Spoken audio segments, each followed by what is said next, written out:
दोस्तों, हर महीने महिलाओं को मासिक धर्म की पीड़ा से गुजरना पड़ता है। किंतु क्या आप इसके पीछे के रहस्य को जानते हैं? प्राचीन पुराणों में मासिक धर्म से जुड़े नियम और उससे जुड़ी कथाओं का वर्णन मिलता है।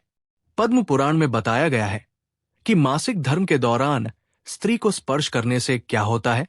इसके साथ ही महिलाओं को मासिक धर्म क्यों आता है, इसके पीछे भी देवताओं और दानवों के युद्ध की एक कथा है। उसी युद्ध के परिणाम स्वरूप महिलाओं को मासिक धर्म की पीड़ा से गुजरना पड़ता है। आइए जानते हैं भगवान विष्णु ने देवी लक्ष्मी को इस विषय में कौन सा रहस्य बताया है। दोस्तों, एक बार माता लक्ष्मी और भगवान विष्णु क्षीर सागर में शेषनाग की शैया पर विश्राम कर रहे होते हैं। तभी देवी लक्ष्मी भगवान विष्णु से पूछती है कि प्रभु, आज मेरे मन में शंका उत्पन्न हो रही है। केवल आप ही मेरी शंका का समाधान कर सकते हैं। भगवान विष्णु कहते हैं, हे प्रिय, तुम्हारे मन में जो भी शंका हो निसंकोच होकर पूछो।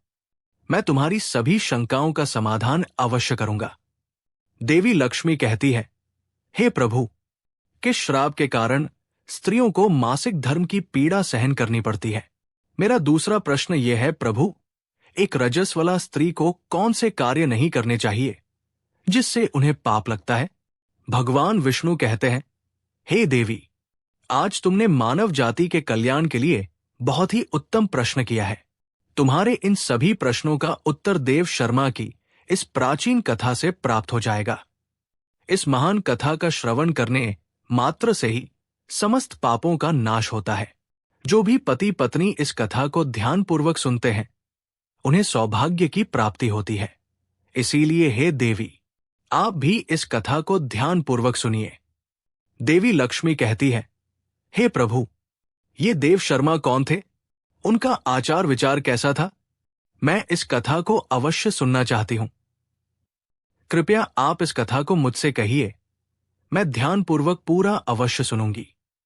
भगवान विष्णु कहते हैं, हे देवी, पूर्व काल की बात है जब मध्य देश में एक अत्यंत शोभायमान और समृद्ध नगरी हुआ करती थी। उस नगरी के लोगों में धर्म, सदाचार और पुण्य कर्म की भावना इतनी प्रबल थी कि चारों ओर का वातावरण पवित्रता से आलोकित रहता था। उसी नगरी में देव शर्मा नाम के एक ब्राह्मण का निवास था। देव शर्मा केवल नाम से ही नहीं, अपितु अपने आचरण, चरित्र और ज्ञान के कारण भी सच्चे अर्थों में देव थे। वे समस्त शास्त्रों और वेदों का गहन अध्ययन कर चुके थे। देव शर्मा की दिनचर्या अत्यंत नियमित थी। प्रातःकाल होते ही वे नित्य कर्मों से निवृत्त होकर पूजा की तैयारी में जुट जाते थे। प्रतिदिन वे पूजा पाठ के बाद दान का आयोजन करते, जिसमें दरिद्र, याचक, विद्यार्थी और सन्यासी अपना आश्रय पाते। उनका यह स्वभाव था कि कोई भी व्यक्ति उनके द्वार से खाली हाथ ना लौटा। यज्ञ, हवन, संध्या, वंदन और दान के कार्यों में उनका दिन बीतता और वे एक पल भी धर्म कार्यों से विचलित नहीं होते। देव शर्मा की पत्नी का नाम भागना था। वो अपने आप में गुणों की खान थी। वो एक पतिव्रता स्त्री थी जिन्होंने अपना सारा जीवन अपने पति के आदर्शों और धर्म पथ पर समर्पित कर दिया था। वो अत्यंत चरित्रवान थी और उनके मुखमंडल पर ऐसी दिव्यता थी कि देखते ही लोग उनके प्रति आदर भाव से भर जाते। भागना अपने पति की हर इच्छा का पालन करती, उन्हें धर्म कार्यों में पूरा सहयोग देती और स्वयं भी गृहस्थी के सभी कार्यों को धर्मपूर्वक निभाती। उन्होंने अपने आचरण से ये सिद्ध कर दिया था कि सच्चा पतिव्रता धर्म कैसे निभाया जाता है। भागना का स्वभाव भी अत्यंत शांत और सौम्य था। उनके हृदय में सभी के लिए करुणा थी। वे अपने घर आए याचकों को दान देने में कभी संकोच नहीं करती थी। निर्धन, भूखे या दुखी लोग जब भी उनके द्वार पर आते, भागना अपनी ममता से भरे हुए हाथों से उन्हें भोजन कराती, वस्त्र देती और आश्रय प्रदान करती। उनकी दयालुता और करुणा के चर्चे पूरे नगर में थे। इस प्रकार देव शर्मा और भागना की जोड़ी एक आदर्श दंपति की थी। देव शर्मा एक दिन अपने आंगन में बैठे हुए विचार मग्न थे। उनके मन में आया कि सभी प्रकार के धार्मिक कार्यों के बावजूद उन्होंने अब तक भगवान सत्यनारायण की पूजा नहीं की है, जो हर कार्य में समृद्ध और सुख शांति का प्रतीक मानी जाती है। उनके मन में श्रद्धा उमड़ पड़ी और उन्होंने निर्णय लिया कि वे अपने घर पर भव्य सत्यनारायण पूजा का आयोजन करेंगे। इस पूजा में वे न केवल ब्राह्मणों को बल्कि नगर के सभी निवासियों को आमंत्रित करेंगे, ताकि सभी के जीवन में धर्म, सुख और शांति का संचार हो सके। देव शर्मा ने स्वयं जाकर नगर के प्रमुख ब्राह्मणों और अन्य लोगों को पूजा का निमंत्रण दिया। वे प्रत्येक घर में जाकर आदरपूर्वक सभी से विनम्रता से निवेदन करते कि वे उनके घर पधारे और भगवान सत्यनारायण की पूजा में शामिल होकर अपना आशीर्वाद प्रदान करें। ब्राह्मणों और नगरवासियों को उनका निमंत्रण स्वीकार करते हुए अत्यंत प्रसन्नता हो रही थी, क्योंकि सभी जानते थे कि देव शर्मा कितने धर्मपरायण और पवित्र आत्मा थे। आखिरकार वो पावन दिन आया जब देव शर्मा ने सत्यनारायण की पूजा का आयोजन किया। वे पूजा की विधियों में पूरी तरह तल्लीन हो गए। उन्होंने मंत्रोच्चारण के साथ भगवान का आवाहन किया, हवन में आहुति दी और पूरे विधि पूर्वक पूजा संपन्न की। पूजा में भगवान सत्यनारायण का सुंदर स्वरूप स्थापित किया गया था और पूरा घर देवी देवताओं की उपस्थिति से जैसे पवित्र हो गया था। भागना, देव शर्मा की पत्नी, भी अत्यंत श्रद्धा भाव से पूजा में सम्मिलित थी और पूजा की सभी सामग्री का ध्यान रख रही थी। पूजा संपन्न होने के बाद देव शर्मा ने नगर के सभी ब्राह्मणों को ससम्मान घर के अंदर बुलाया। उन्होंने उनके स्वागत के लिए सुंदर आसनों की व्यवस्था की और प्रत्येक ब्राह्मण को अपने हाथों से स्थान पर बैठाया। फिर स्वादिष्ट भोजन परोसा गया, जिसमें मिष्ठान्न, फल और विभिन्न प्रकार के स्वादिष्ट व्यंजन थे। ब्राह्मणों ने भोजन किया और उनके मुख पर संतोष और प्रसन्नता झलक रही थी। देव शर्मा ने उन्हें अपने हाथों से भोजन परोसा और मन से उनके प्रति आदर व्यक्त किया। भोजन समाप्त होने के बाद देव शर्मा ने सभी ब्राह्मणों को वस्त्र, आभूषण और अन्य उपहारों का दान दिया। उन्होंने भगवान का स्मरण करते हुए उनसे आशीर्वाद प्राप्त किया। ब्राह्मणों ने उन्हें अपनी शुभकामनाएं दी और वहां से विदा हुए, देव शर्मा को आशीर्वाद देते हुए कि भगवान सदैव उनकी रक्षा करें और उनके कुल की कीर्ति बढ़ाएं। इसके बाद देव शर्मा ने अपने परिवार के अन्य सदस्यों, रिश्तेदारों और नगर के अन्य दीन दुखी लोगों को भी भोजन करवाया। सभी को भोजन कराने के बाद उन्होंने अपने हृदय में संतोष और तृप्ति का अनुभव किया। रात्रि के समय जब पूजा और भोज की सारी व्यवस्था पूर्ण हो गई, देव शर्मा अपने घर के द्वार पर खड़े होकर निश्चिंत भाव से सोच रहे थे। तभी उन्होंने देखा कि उनके घर के सामने एक विचित्र दृश्य था। एक कुतिया और एक बैल आपस में बात कर रहे थे। देव शर्मा को यह अत्यंत अद्भुत और अजीब लगा, क्योंकि आम तौर पर पशु इस प्रकार से संवाद नहीं करते। बहुत ध्यानपूर्वक उनकी बातें सुनने लगे। कुतिया, जो एक दुख भरे स्वर में बोल रही थी, कह रही थी, हमने पिछले जन्म में अपने पुत्र देव शर्मा का पालन पोषण और शिक्षा दीक्षा दी, लेकिन लोभ और मोह के कारण हम कुछ पाप के भागी बन गए और यही कारण है कि हमें इस जन्म में कुतिया और बैल के रूप में जन्म लेना पड़ा है। बैल ने गहरी आवाज में उत्तर दिया, हाँ, हमारे पापों का प्रतिफल है कि हमें ऐसे शरीर में जन्म लेना पड़ा है, लेकिन हमारा पुत्र देव शर्मा इतना धर्मात्मा है, इतना पुण्यशील है कि उसकी पूजा और धर्म कार्यों के फलस्वरूप हमें भी मुक्ति की आशा है। ये सुनते ही देव शर्मा स्तब्ध रह गए। उनके सामने साक्षात उनके माता पिता थे, जो पिछले जन्म के पापों के कारण इस जन्म में पशु योनि में जन्मे थे। उनका हृदय करुणा और प्रेम से भर गया। वे सोचने लगे, मेरे माता पिता जिन्होंने मुझे इस संसार में लाया, उनकी मुक्ति के लिए मैं क्या कर सकता हूं। इस चिंता में वे रात भर सो नहीं पाए। उनका मन व्याकुल था और वे भगवान का स्मरण करते हुए उपाय सोचते रहे। अंततः उन्होंने निश्चय किया कि इस समस्या का समाधान केवल मुनि वशिष्ठ जी ही बता सकते हैं। मुनि वशिष्ठ को धर्म और कर्म का ऐसा गहन ज्ञान था कि वे अवश्य ही उनके माता पिता की मुक्ति का मार्ग सुझा सकते हैं। जैसे ही सुबह हुई, देव शर्मा स्नान आदि से निवृत्त होकर मुनि वशिष्ठ जी के आश्रम की ओर चल पड़े। आश्रम पर आते ही मुनि वशिष्ठ जी ने देव शर्मा का स्वागत किया। वशिष्ठ जी कहने लगे, हे ब्राह्मण श्रेष्ठ, आज किस कारण से आपका हमारे आश्रम में आगमन हुआ है? आप दुखी दिखाई पड़ते हो। आपके दुख का क्या कारण है? देव शर्मा कहता है, हे मुनिवर, आपको प्रणाम है। आपके दर्शन से आज मेरा जन्म सफल हुआ है। हे मुनीश्वर, आज मैं आपके पास एक शंका लेकर आया हूं। कृपया आप ही मुझे इस दुख से बाहर निकाल सकते हैं। मैं अत्यंत दुखी और दुर्बल हो गया हूं। वशिष्ठ जी कहते हैं, हे ब्राह्मण, दुख ना करो। तुम्हारी जो भी शंका हो, निसंकोच होकर पूछो। मैं अवश्य तुम्हारी शंका का समाधान करूंगा।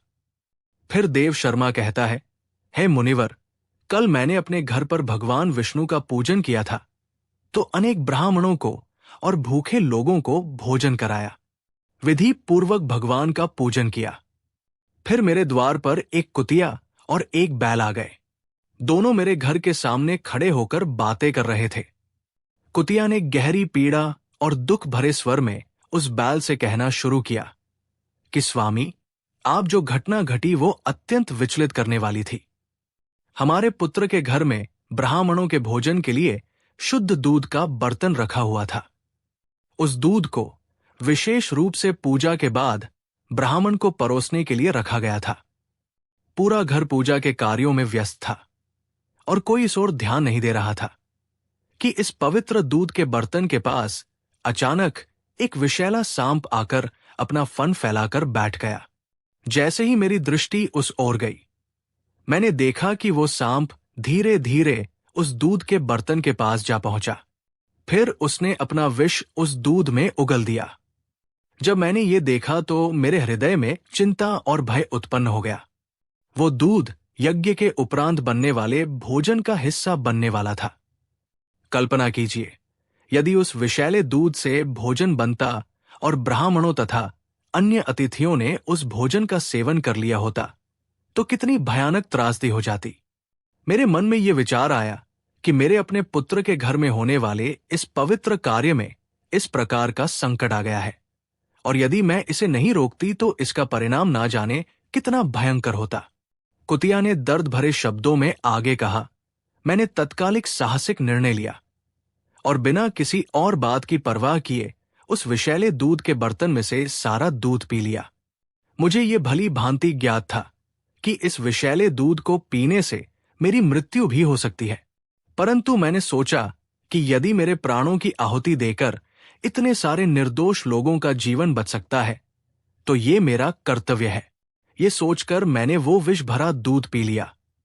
मुझे लगा कि मैंने एक धर्म का कार्य किया है, लेकिन मेरी ये बलिदान भावना मेरी बहू की दृष्टि में नहीं आई। जैसे ही मेरी बहू ने मुझे दूध का बर्तन खाली करते हुए देखा, वो मुझ पर अत्यंत क्रोधित हो गई। उसने बिना कारण पूछे मुझ पर बुरी तरह से प्रहार करना शुरू कर दिया। उसने मुझे इतनी बेरमी से पीटा कि मेरा शरीर आहत हो गया। मेरी हड्डियां जैसे टूट सी गई हो और मैं भयंकर पीड़ा में डूब गई। उसके प्रहारों से मेरा शरीर इतना घायल हो गया है कि मैं अब मुश्किल से चल पा रही हूं। मेरे पैरों में इतना दर्द है कि कदम कदम पर ऐसा लगता है कि मैं गिर जाऊंगी। मैं लंगड़ाते हुए चलती हूं और हर कदम पर वो पीड़ा मेरे पूरे शरीर में फैल जाती है। ये दुख सहते हुए भी मैंने अपने पुत्र और उसके घर के सम्मान के लिए सब कुछ सहन किया, परंतु आज मेरी ये स्थिति देखकर मेरे मन में संतोष नहीं है। मैंने अपने परिवार को एक संकट से बचाने का प्रयास किया, लेकिन इसके बदले में मुझे ये असहनीय कष्ट मिला है। देव शर्मा कहता है, मुनिवर, उस कुतिया की करुणा कथा सुनकर बैल के हृदय में एक गहरी वेदना उमड़ पड़ी। उसने भारी स्वर में गहरी उदासी के साथ अपनी कथा कहनी शुरू की। हे प्रिया, तुम्हारे पीड़ा ने मेरे हृदय को कंपा दिया है। हमारे साथ जो हुआ वो अन्यायपूर्ण था और तुम्हारे त्याग का प्रतिफल देखकर मुझे भी दुख हो रहा है। परंतु अब मैं तुम्हें अपने दुख का कारण सुनाता हूं, जो शायद तुम्हारे दुख से अलग नहीं है। मैं भी एक समय इस ब्राह्मण देव शर्मा का पिता था। ये संसार में मैंने उसे जन्म दिया, उसका पालन पोषण किया, उसे अच्छे संस्कार दिए और जीवन के हर सुख दुख में उसके साथ खड़ा रहा। लेकिन आज जब मुझे उसकी थोड़ी सी भी सहानुभूति की आवश्यकता थी, उसने मुझे एक पल के लिए भी ध्यान नहीं दिया। इस ब्राह्मण ने आज बड़े श्रद्धा भाव से सत्यनारायण का पूजन किया, सभी ब्राह्मणों को भोजन कराया, नगर के निर्धनों और भूखों को तृप्त किया। उसने हर अतिथि का सम्मान किया और सबकी सेवा में मनोयोग से लगा रहा। हर कोई उसकी उदारता और दयालुता की सराहना कर रहा था। घर में हर किसी के लिए भोजन और जल का प्रबंध किया गया, परंतु उसने मुझे एक मुट्ठी घास नहीं डाली, मुझे जल तक नहीं दिया। मैं वहां खड़ा उसे देखता रहा, सोचता रहा कि शायद वो हमारी ओर देखेगा, मेरे लिए भी कुछ करेगा, परंतु उसने एक बार भी मेरी ओर मुड़कर नहीं देखा। मैं जानता हूं कि इस जन्म में एक पशु के रूप में हूं। शायद उसके लिए मैं अब केवल एक बैल हूं, परंतु मेरा हृदय तो वही है जो पिता का था। मैंने सोचा था कि भले ही मैं पशु योनि में हूं, परंतु वो अपने कर्मों से मुझे आदर देगा, मेरी देखभाल करेगा। परंतु मुझे ये देखकर गहरा आघात पहुंचा कि उसकी सारी दया और करुणा दूसरों के लिए थी। ये सोचकर ही मेरे हृदय में असनीय पीड़ा उत्पन्न हो जाती है कि मेरा अपना पुत्र, जिसे मैंने अपना सब कुछ देकर बड़ा किया, आज मुझे भूखा प्यासा छोड़कर अपने धर्म कार्यों में व्यस्त है। उसके लिए मैं एक निरर्थक पशु बन गया हूं, जिसे कोई भी आवश्यकता नहीं है। मैं खड़ा उसका मुंह ताकता रहा, परंतु उसने मेरी ओर तनिक भी ध्यान नहीं दिया। सभी दान और पुण्य कर्म मेरे लिए जैसे शूल बन गए, क्योंकि उसमें मेरे प्रति कोई सहानुभूति नहीं थी। इसी उपेक्षा और तिरस्कार से मेरा हृदय दुखी हो गया है। मेरे लिए अब ये जीवन बस दुख का ही प्रतीक है। फिर देव शर्मा ऋषि से कहने लगा, हे गुरुदेव, इस प्रकार से अपने माता पिता को कुतिया और बैल के रूप में ऐसा बोलते हुए देखकर मुझे बड़ा दुख हो रहा है। मुझे रात भर नींद नहीं आ रही है, हर क्षण मुझे चिंता सता रही है। मैंने कभी कोई पाप नहीं किया है, हमेशा धर्म के कार्य किए हैं, फिर भी मेरे माता पिता को ऐसे कष्ट झेलने पड़ रहे हैं। इसी कारण से आज मैं आपके पास आया हूं। कृपया आप अपनी योग शक्ति से पता करके मुझे बताइए, किस कारण से मेरे माता पिता की ऐसी दुर्दशा हुई है और उनकी मुक्ति के लिए मुझे कौन सा कम करना चाहिए। फिर गुरु वशिष्ठ ध्यान लगाते हैं और उस ब्राह्मण के माता पिता के पूर्व जन्म के कर्मों को देखते हैं और देव शर्मा से कहने लगते हैं, हे ब्राह्मण, तुम्हारे माता पिता ने पिछले जन्मों में घोर पाप किया है। उसी पाप के कारण आज उनकी ऐसी दुर्दशा हुई है। देव शर्मा कहता है, हे गुरुदेव, किस पाप के कारण मेरे माता पिता की ऐसी दुर्दशा हुई है? कृपया विस्तार से बताइए, मैं जानना चाहता हूं। मुनि वशिष्ठ ने गंभीर स्वर में देव शर्मा की ओर देखते हुए कहा, हे ब्राह्मण देवता, तुम्हारा हृदय अपने माता पिता की पीड़ा से द्रवित हुआ है और ये तुम्हारी धर्मपरायणता का प्रमाण है। परंतु तुम ध्यानपूर्वक सुनो, क्योंकि इस संसार में प्रत्येक दुख का कोई ना कोई कारण होता है और तुम्हारे पिता का ये दुख भी उनके अपने कर्मों का ही फल है। तुम्हारे पिता जो इस जन्म में बैल के रूप में तुम्हारे सामने खड़े हैं, पिछले जन्म में अत्यंत प्रतिष्ठित ब्राह्मण थे। वे कुंडी नगर के श्रेष्ठ ब्राह्मणों में से एक थे, जिनका विद्या और सम्मान पूरे नगर में विख्यात थी। परंतु उन्होंने अपने जीवन में कुछ ऐसे कर्म किए जिनके कारण उन्हें इस जन्म में पशु योनि में आना पड़ा है। एक दिन एकादशी का पवित्र व्रत आया, जो भगवान विष्णु को प्रसन्न करने के लिए अत्यंत महत्वपूर्ण माना जाता है। परंतु तुम्हारे पिता ने इस व्रत को विधि पूर्वक न मानते हुए दिन के अंत में भोजन कर लिया था। एकादशी के व्रत का पालन तो किया था, परंतु व्रत की समाप्ति पर भगवान के नाम का भोग अर्पित किए बिना ही भोजन कर लिया और इस दिन कोई दान पुण्य भी नहीं किया, ये जानते हुए भी कि इस दिन दान धर्म का विशेष महत्व है। उन्होंने अपने पास आए जरूरतमंदों और द्वार पर आई गायों को भी अन्न तक नहीं दिया। गाय उनके द्वार पर आकर करुण दृष्टि से भोजन की आस लगाए खड़ी रही, परंतु उन्होंने उनकी ओर ध्यान नहीं दिया। इस तरह वे अपने कर्तव्यों से विमुख हो गए और धर्म की मर्यादा को भंग कर दिया। इसके अतिरिक्त वे अपने पितरों का श्राद्ध और तर्पण भी विधि पूर्वक नहीं करते थे। श्राद्ध के कार्य को वे केवल एक औपचारिकता मानकर कार्य करते थे और इसे पूर्ण मनोयोग से नहीं निभाते थे। पितरों का आशीर्वाद ही हमारी संतानों और कुल की रक्षा का आधार होता है, परंतु तुम्हारे पिता ने अपने पितरों के प्रति उचित सम्मान और आदर नहीं दिखाया। सबसे महत्वपूर्ण बात है देव शर्मा, तुम्हारे पिता ने एक ऐसा पाप किया जो ब्राह्मण धर्म के विरुद्ध था। एक समय मासिक धर्म के दौरान ही उन्होंने तुम्हारी माता के साथ संबंध स्थापित किया, जो कि धर्म और शास्त्रों की दृष्टि में अनुचित माना गया है। इस पाप के कारण उनका ब्राह्मण रूप कलुषित हो गया।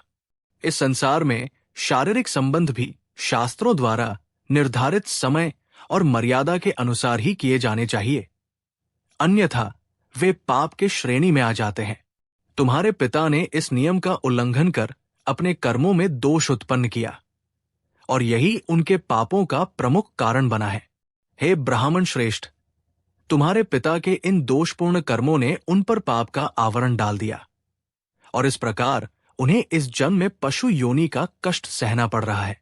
वे बैल के रूप में तुम्हारे समक्ष खड़े हैं, परंतु उनकी आत्मा अपने पूर्व जन्म के पापों की पीड़ा सहते हुए मुक्ति की प्रतीक्षा कर रही है। मुनि वशिष्ठ ने देव शर्मा की ओर गंभीरता से देखते हुए कहा, हे ब्राह्मण, तुमने अपने पिता के पापों का कारण सुना, अब ध्यानपूर्वक अपनी माता के बारे में भी सुनो। शास्त्रों में स्त्रियों के मासिक धर्म के समय कुछ विशेष नियम और मर्यादाएं स्थापित की गई है, जिनका पालन करना आवश्यक होता है, परंतु तुम्हारी माता ने इन मर्यादाओं का उल्लंघन किया, जिसके कारण उन्हें भी महापाप का भागी होना पड़ा। तुम्हारी माता जब रजस्वला अवस्था में थी, तब भी उन्होंने भोजन बनाया। इस अवस्था में शास्त्रों के अनुसार भोजन बनाना वर्जित माना गया है, क्योंकि उस समय स्त्री को विश्राम करना चाहिए और किसी भी पवित्र कार्य से दूर रहना चाहिए। परंतु तुम्हारी माता ने इस नियम का उल्लंघन किया और रजस्वला होते हुए भी रसोई का कार्य किया, जिससे उनकी पवित्रता भंग हुई और भोजन में अशुद्धता आ गई। ये पहला कारण है जिसके कारण उन्हें पाप का दोष लगा। इसके अलावा इस अवस्था में भी उन्होंने भगवान की पूजा की। उन्होंने रजस्वला अवस्था में ही तुलसी को जल चढ़ाया, जो कि धर्म और शास्त्रों की दृष्टि में अनुचित माना जाता है। तुलसी के पौधे को छूना भी इस अवस्था में निषिद्ध है, क्योंकि तुलसी स्वयं एक पवित्रता का प्रतीक है और उसे स्पर्श करने के लिए भी शुद्धता आवश्यक है। परंतु तुम्हारी माता ने न केवल तुलसी का स्पर्श किया, बल्कि उसे जल भी चढ़ाया, जिससे तुलसी का अपमान हुआ और धर्म की मर्यादा उल्लंघन हुआ। यही नहीं, रजस्वला होते हुए भी उन्होंने भगवान को भोग अर्पित किया। भगवान के प्रसाद और भोग में शुद्धता का विशेष ध्यान रखा जाता है, परंतु तुम्हारी माता ने अपनी शारीरिक स्थिति की परवाह किए बिना भगवान के लिए अर्पित किए जाने वाले भोजन को स्पर्श किया। ये शास्त्रों के अनुसार एक बड़ा पाप माना गया है, क्योंकि भगवान को अर्पित होने वाले भोग में शुद्धता और पवित्रता अनिवार्य होती है। इस दोषपूर्ण कर्म से भगवान का अनादर हुआ और इसका पाप भी उनकी आत्मा पर लगा। मासिक धर्म के दौरान स्त्री 3 दिनों के लिए अपवित्र हो जाती है। मासिक धर्म के दौरान स्त्री को पूजा पाठ नहीं करना चाहिए। स्त्री को इन 3 दिनों में अपने बाल भी नहीं धोने चाहिए, इससे पति की आयु कम होती है। मासिक धर्म के दौरान पेड़ पौधों को स्पर्श ना करें। रजस्वला स्त्री के साथ संबंध भी नहीं बनाना चाहिए। जो पुरुष रजस्वला स्त्री के साथ संबंध बनाता है, उसे ब्रह्म हत्या का पाप लगता है। जो रजस्वला के वस्त्रों को स्पर्श करता है, उसे भी पाप लगता है। रजस्वला स्त्री के शरीर में 3 दिनों तक ब्रह्म हत्या का पाप निवास करता है और चौथे दिन ही वो स्नान करके पवित्र हो जाती है। चौथे दिन स्नान करने के पश्चात रजस्वला स्त्री को अपने पति का मुख देखना चाहिए। अन्य किसी पुरुष का मुख नहीं देखना चाहिए। यदि पति समीप ना हो तो सूर्य देव के दर्शन करने चाहिए। गुरु वशिष्ठ कहते हैं, हे ब्राह्मण, इसी पाप के कारण तुम्हारे पिता को बैल और तुम्हारी माता को कुतिया का जन्म प्राप्त हुआ है। देव शर्मा कहता है, हे मुनीश्वर, अब आप मुझे मेरे माता पिता की मुक्ति के लिए उपाय बताइए। वशिष्ठ जी कहते हैं, हे ब्राह्मण, तुम किसी भी अमावस्या के दिन अपने माता पिता की मुक्ति के लिए श्राद्ध तथा तर्पण करो और दान धर्म करो, गाय की सेवा करो और गौमाता को मिष्ठान्न खिलाओ और अपने माता पिता की मुक्ति के लिए भगवान से प्रार्थना करो। फिर देव शर्मा ब्राह्मण वही करता है और फिर उसके माता पिता को समस्त पापों से मुक्ति मिलती है। भगवान विष्णु माता लक्ष्मी से कहते हैं, देवी, मैंने तुम्हें रजस्वला स्त्री को कौन से कार्य नहीं करने चाहिए इस विषय में बता दिया है। अब मैं तुम्हें बताता हूं किस कारण से स्त्री को मासिक धर्म से गुजरना पड़ता है। सत्य युग में कालके नाम से प्रसिद्ध दानव हुआ करते थे।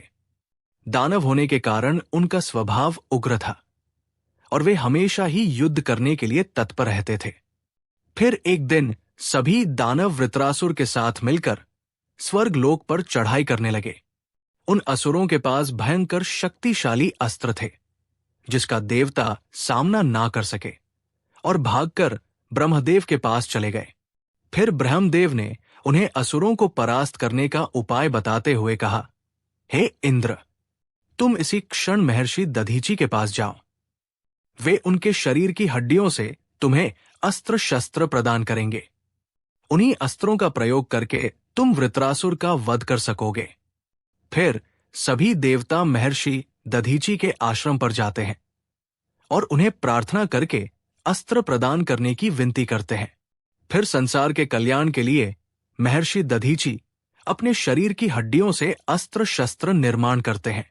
उन्हीं में से एक वज्र नाम का अस्त्र होता है जो इंद्रदेव का अमुक शक्ति है। फिर सभी देवतागण वृत्रासुर के साथ युद्ध करने के लिए निकल जाते हैं। देवताओं और दानवों के बीच भीषण युद्ध होता है। सभी देवता आकाश में दानवों से युद्ध के लिए एकत्रित हो जाते हैं और प्रहार करने लगते हैं। अग्निदेव अग्नि के प्रहार से दैत्यों को भस्म करने लगते हैं। अग्नि के प्रभाव से दैत्यों का अंग अंग जलने लगता है। फिर वरुण देव जल की वर्षा से दैत्यों को डुबो देते हैं जिससे दैत्य त्राही त्राही करने लगते हैं। अनेक दिनों तक इस प्रकार से दैत्यों और देवताओं के बीच में भीषण युद्ध चलने लगता है। फिर देवराज इंद्र और वृत्रासुर आमने सामने आ जाते हैं। दोनों के बीच भीषण युद्ध होता है और फिर देवराज इंद्र अपने वज्र का प्रहार करके वृत्रासुर को मार डालते हैं। उस दानव वृत्रासुर की मृत्यु होते ही उसके शरीर से ब्रह्म हत्या बाहर निकलती है और इंद्र का पीछा करने लगती है। फिर वो ब्रह्म हत्या इंद्र के शरीर में प्रवेश कर लेती है जिससे इंद्र को ब्रह्म हत्या का पाप लगता है। देवराज इंद्र ब्रह्मदेव के पास जाते हैं और उनसे ब्रह्म हत्या से छुटकारा दिलाने के लिए कहते हैं। फिर ब्रह्मदेव उस ब्रह्म हत्या को इंद्र के शरीर से निकलने की आज्ञा देते हैं और वो ब्रह्म हत्या इंद्र के शरीर से बाहर निकलकर ब्रह्मदेव से कहने लगती है, हे परमपिता, अभी तक मैं इस वृत्रासुर के शरीर में निवास कर रही थी क्योंकि उसने अनेक ब्रह्मा हत्याएं की थी। जब इंद्र ने उसकी हत्या की तो मैं इंद्र के शरीर में निवास करने लगी।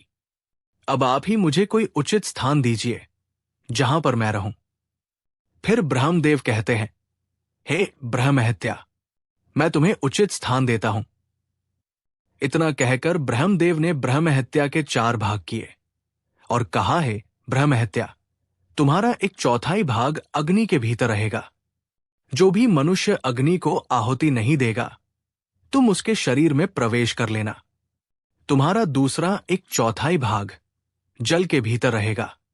जो भी जल में थूकेगा अथवा मल मूत्र का त्याग करेगा तुम उसके शरीर में प्रवेश करोगे। फिर तीसरा एक चौथाई भाग पेड़ पौधों और वृक्षों के भीतर रहेगा। जो भी मनुष्य अकारण ही वृक्षों को काटेगा उसे भी ब्रह्म हत्या का पाप लगेगा। फिर ब्रह्मदेव ने अप्सराओं को बुलाया और कहा है, अप्सराओं, इस ब्रह्म हत्या का 1/4 भाग तुम ग्रहण करो। अप्सराएं कहने लगी, हे प्रभु, आपकी आज्ञा से हम इसे ग्रहण करने के लिए तैयार हैं, किंतु हमें भी इससे मुक्ति का कोई उपाय बताइए। फिर ब्रह्मदेव कहने लगे, हे अप्सराओं, जो भी पुरुष रजस वाला स्त्री के साथ संबंध बनाएगा, उसके अंदर ये ब्रह्म हत्या प्रवेश कर जाएगी। इस प्रकार से ब्रह्म हत्या के 4 भाग हुए, एक अग्नि में, दूसरा जल में, तीसरा वृक्षों में और चौथा स्त्रियों के अंदर प्रवेश कर गया। उसी ब्रह्म हत्या के भाग के कारण स्त्रियों को मासिक धर्म आता है। जो भी पुरुष मासिक धर्म के दौरान स्त्रियों को स्पर्श करता है अथवा उनके साथ संबंध बनाता है, उसे ब्रह्म हत्या का पाप लगता है।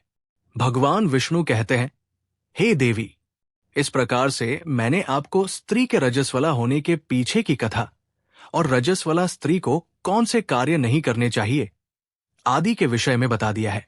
मां लक्ष्मी कहती है, हे प्रभु, आज आपने मुझे बहुत ही महत्वपूर्ण ज्ञान दिया है। मैं भी आपको वचन देती हूं, जो भी स्त्री मासिक धर्म के दौरान पूजा पाठ करेगी, पति के साथ संबंधी रखेगी, उसके घर में मैं प्रवेश नहीं करूंगी। तो दोस्तों, इस प्रकार से मासिक धर्म के दौरान स्त्रियों को ये कार्य नहीं करने चाहिए। आपको ये कथा कैसी लगी कमेंट करके जरूर बताएं। जानकारी अच्छी लगी तो वीडियो को लाइक जरूर करें। कमेंट में जय श्री हरि विष्णु अवश्य लिखें।